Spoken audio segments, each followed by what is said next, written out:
কেমন আছো বন্ধুরা? আশা করি সবাই ভালো আছো। ক্যালেন্ডারের পাতায় এখন বসন্তকাল হলেও খুবই গরম পড়ে গেছে। কিন্তু যতই গরম পড়ুক, মানে প্রবল গ্রীষ্মেও কিন্তু এই বিকেল বেলাটায় একটা বসন্তের ছোঁয়া থাকে। তো আজ বিকেলে আমাদের বাড়ির ছাদে এসেছি তোমাদের একটা বিকেলের কবিতা, বসন্ত বিকেলের কবিতা শোনাতে ইচ্ছে করছে।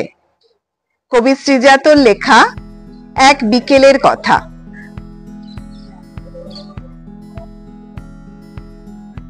আজ অন্তত ঘড়ির দিকে তাকাস না, টুকরো করে উড়িয়ে দে সব সমস্যা। চিন্তা তোকে মানায় না, দেখ আকাশ লাল।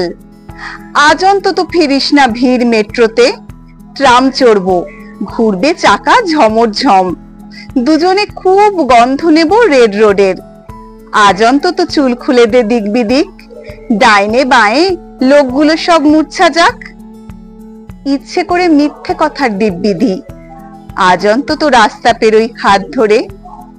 তুই একবার সাধলেই জোর ফুচকা খাই, কান টেনে বল ইস কি আমার বাধ্য রে।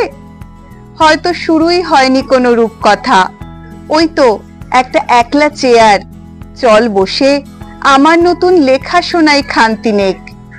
বাকি জীবন অশান্তিতে ভুগবো তাও আজ অন্তত, আজ অন্তত, আজ অন্তত আমার কাছে শান্তি নেই।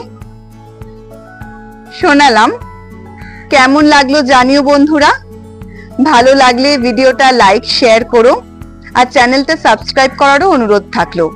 সাবস্ক্রাইব বাটনের পাশে যে বেল আইকন থাকে তাতে প্রেস করে রাখলে আমার যে কোনো নতুন কবিতার ভিডিওর যে নোটিফিকেশন তা তোমরা সাথে সাথেই পেয়ে যাবে।